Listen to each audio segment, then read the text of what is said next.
Some months ago, we were talking about dying and death and funerals. Miriam said to our daughter, "If I die first, just point Daddy toward the church and he'll be fine."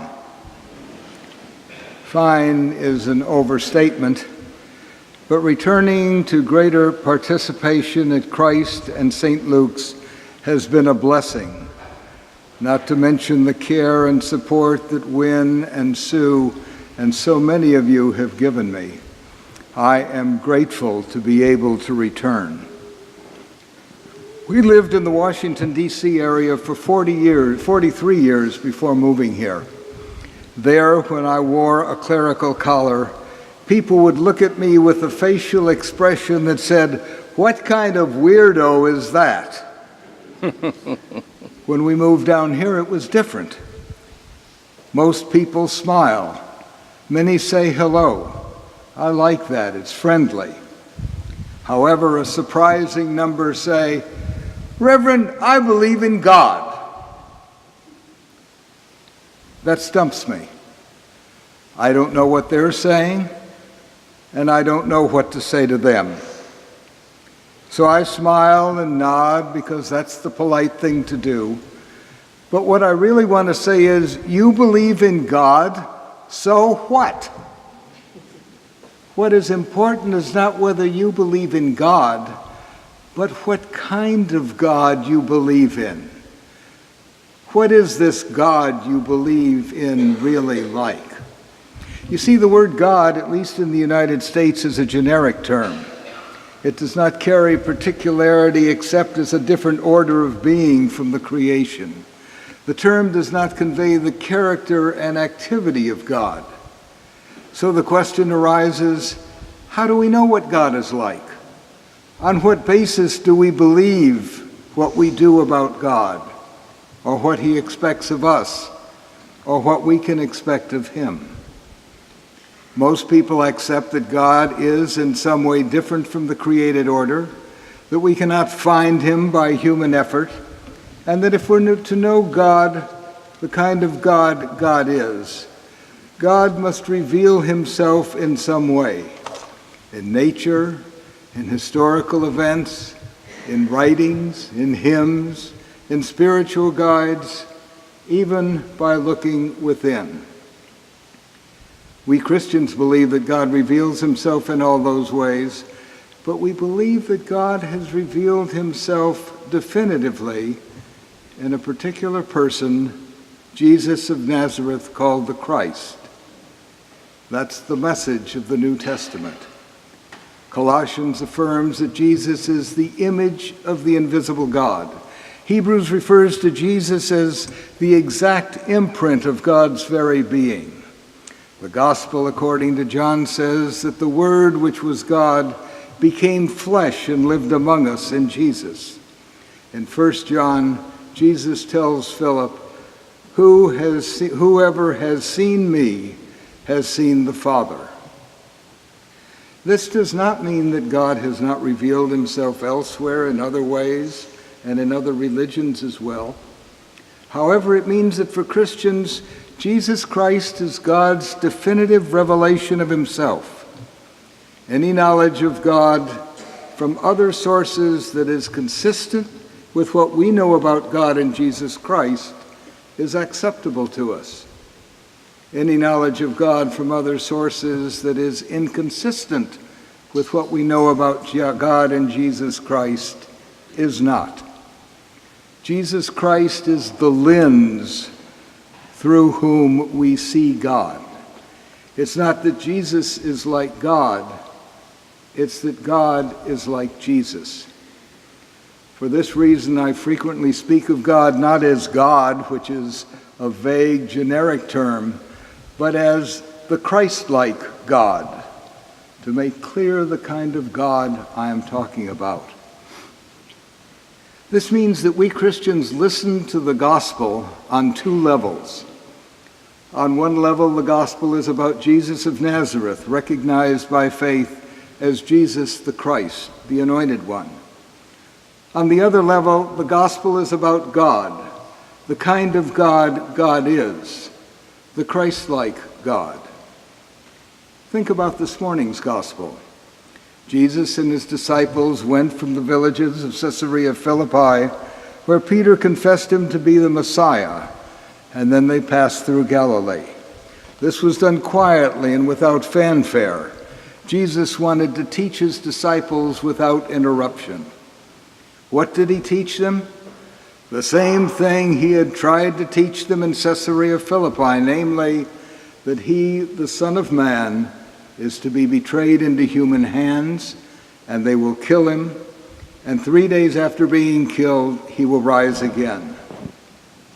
Having protested the first time Jesus had said this, and being blessed out by him for protesting, they were afraid to ask this time what he meant, even though they did not understand it. They didn't understand it because Jesus was challenging the predominant Jewish emphasis regarding the kind of God God is. While the Old Testament, and particularly the prophets, understood that God suffers in the sufferings of Israel, their God, Yahweh as he is named, is generally regarded above and beyond the power of sin and death. Jesus, on the contrary, here describes God as being the kind of God who suffers. He deliberately places himself under the power of sin and death in order to absorb them into himself and destroy them from within. God is, in Martin Luther's phrase, the crucified God. As you can imagine, Christian theologians have struggled with this understanding of God as a suffering God. They have gone through all kinds of contortions, attempting to differentiate suffering in the Father from suffering in the Son. That aside, the God we meet in Jesus Christ is one who, while transcendent, is also with us ever deeply in our lives and especially in our sufferings. That is part of what keeps me going these days.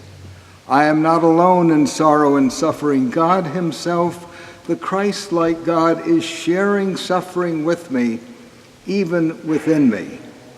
The Christ-like God, in other words, is not like Sheldon in The Big Bang Theory, who comforts his friend Leonard by patting him softly on the shoulder and saying, there, in a very detached manner. Of course, Jesus' teaching in this morning's gospel does not stop there. When they arrive in the house in Capernaum, Jesus asked the disciples, "What were you arguing about on the way?" They were silent, for on the way they had argued with one another about who was the greatest. Apparently, Jesus had overheard them, for he said, "Whoever wants to be first must be last of all and servant of all." You can imagine what a shock this would be to many of our political leaders. Some of them act as if the value and importance of an individual depends upon such factors as birth, education, wealth, power, or just general toughness. They would have been surprised to hear my seminary ethics professor say that the most important person in a community is the garbage collector. That would turn some heads in Washington, wouldn't it? Nevertheless, it reflects Jesus' words to the disciples, "Whoever wants to be first must be last of all and servant of all." The Christ-like God creates us to be servants of all, whether we are first or last in rank in our worldly status. Finally, in this morning's gospel, Jesus took a little child and put it among the disciples, and taking it in his arms, he said to them, "Whoever welcomes one such child in my name welcomes me, and whoever welcomes me welcomes him who sent me." Wow! Look at what's happening here. This too must have shocked the disciples. In Greco-Roman culture, children had no rights and very little value. They might be seen, but they were not to be heard. Even in Judaism, which held children in higher regard, a boy had to wait until his bar mitzvah before gaining significant status. Even in our country, children may be separated from their parents and held in government-run shelters. However, Jesus says to treat a child as if you were treating Jesus himself. In other words, the Christ-like God has created everyone we meet as being of such value that we, in some sense, meet God in one another. Think of that when you look at your nearest and dearest, not to mention the homeless we pass on the street, or the children in the government shelters. One last comment. I've staked my life on Jesus Christ being the definitive self-revelation of God. However, I know and acknowledge that we Christians may be wrong, just as those who hold other beliefs may be wrong or may be right.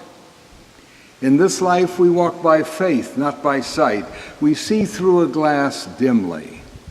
Only after we die will we see God face to face. I've often said that the most exciting day of my life will be the day after I die, when I find out how much of what I have believed, taught, and preached even comes close to being on target. In this life, I cannot know. I can only dare to believe and to hope that God is like Jesus, that Jesus Christ is indeed God's definitive self-revelation, that God is the Christ-like God.